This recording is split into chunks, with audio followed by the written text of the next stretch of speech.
Good morning. Good morning. Good morning. Welcome to the meditation this morning at the Center for Spiritual Living, Chico. My name is Connie Asquith, and I am a staff minister here at the center. And I welcome you this morning. I'm so glad that there are folks all getting back together again. So let's just take a breath and just start coming together in consciousness.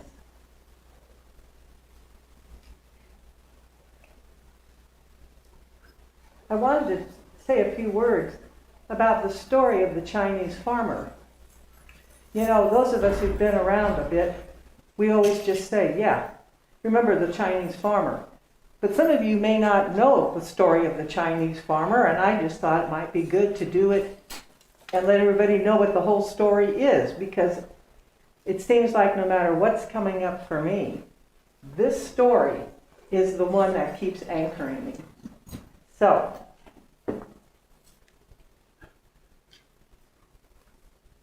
it's interesting that it was written by Alan Watts in 1960.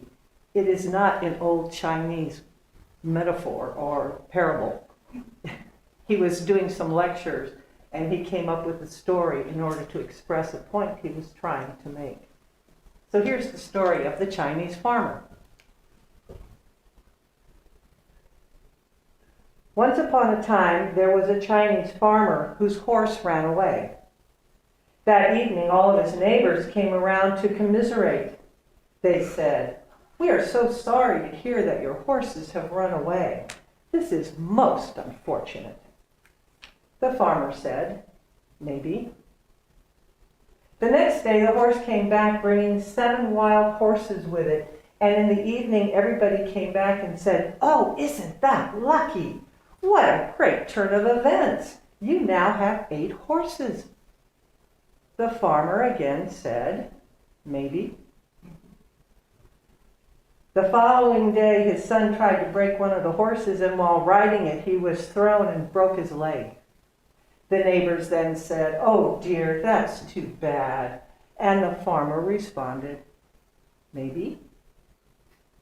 The next day, the conscription officers came around to conscript people into the army, and they rejected his son because he had a broken leg. Again, all the neighbors came around and said, "Isn't that great?" Again, he said, "Maybe." You see, it's really impossible to tell if something is really good or bad because we don't know what the consequences are of anything that's happening. We end up making our determination on our own judgment in that moment.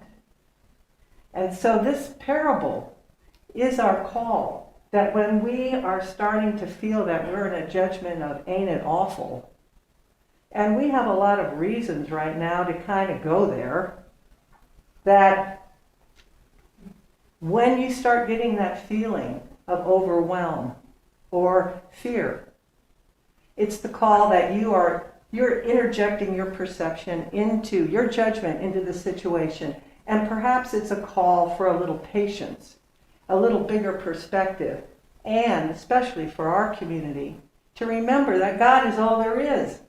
And you know what? That is always working for us.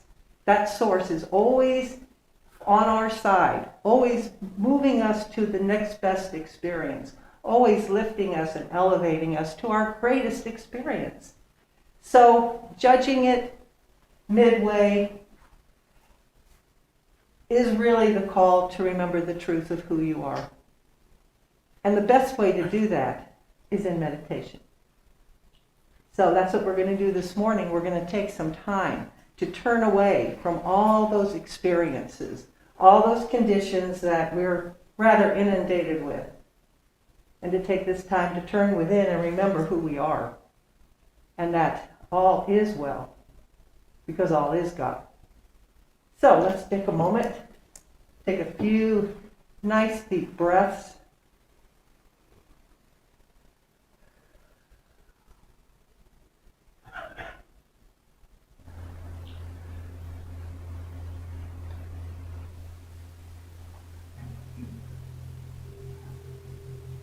And just calm the mind and calm the body.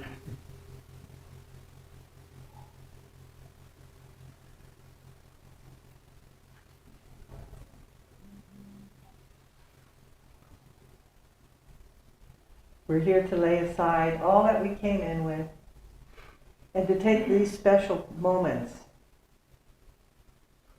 to enter the oneness, to enter the holiness.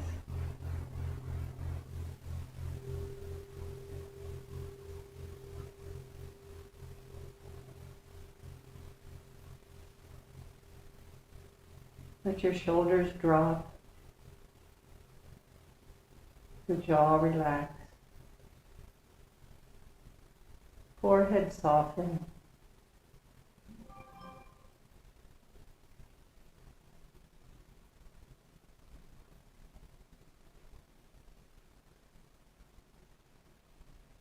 Be still and know.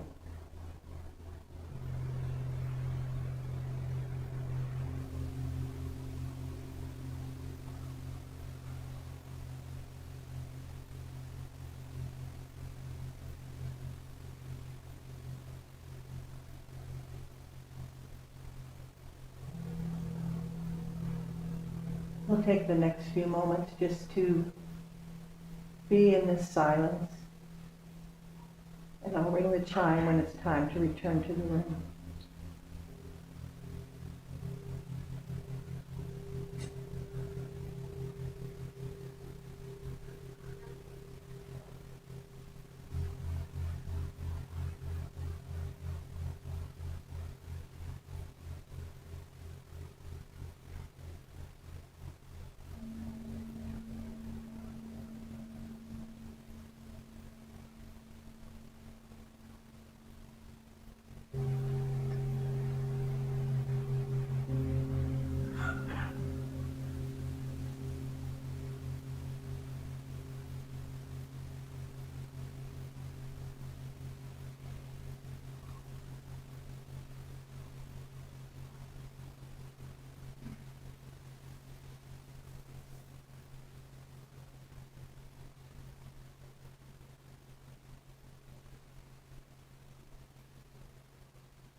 as we work our way back,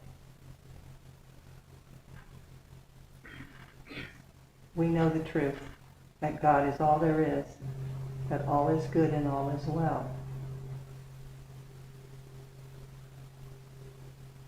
Blessings of peace to everyone for a very beautiful day.